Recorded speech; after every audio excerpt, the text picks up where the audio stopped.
Hey friends, this is Prokopis from String Systems, and this is one more video recorded in my 5-year-old son's room since we're still following the lockdown directive here in Cyprus.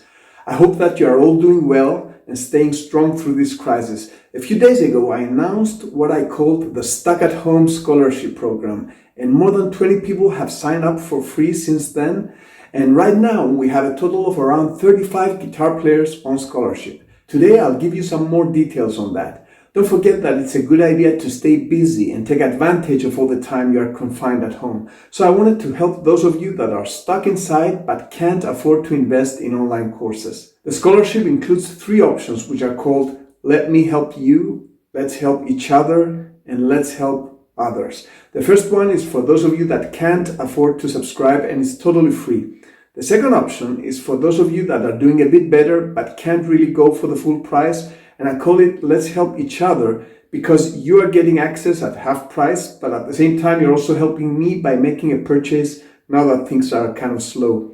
The third option, Let's Help Others, has to do with another initiative that I'm taking with helping charities. As you can imagine, income for these organizations has dropped, fundraising events have been cancelled, and the people they support are in a tough spot. These are some of the indirect victims of the coronavirus crisis. I will announce more details on this project soon, but just know that if you take the third option, which is subscribing at full price, or if you make any other purchase, 50% will go to charity. For now, I'm going to do this until the end of April, but I hope that with your support, I'll be able to afford extending this further until the crisis is over and things get back to normal. So, use the link below and it will take you to the scholarship page. I hope that you will accept my help if you are tight financially, or that you will use one of the other options to support what I'm doing if you can afford it. Thank you all for watching. Once again, I wish you well, and I hope that you and your families stay healthy and come out stronger when all this is over.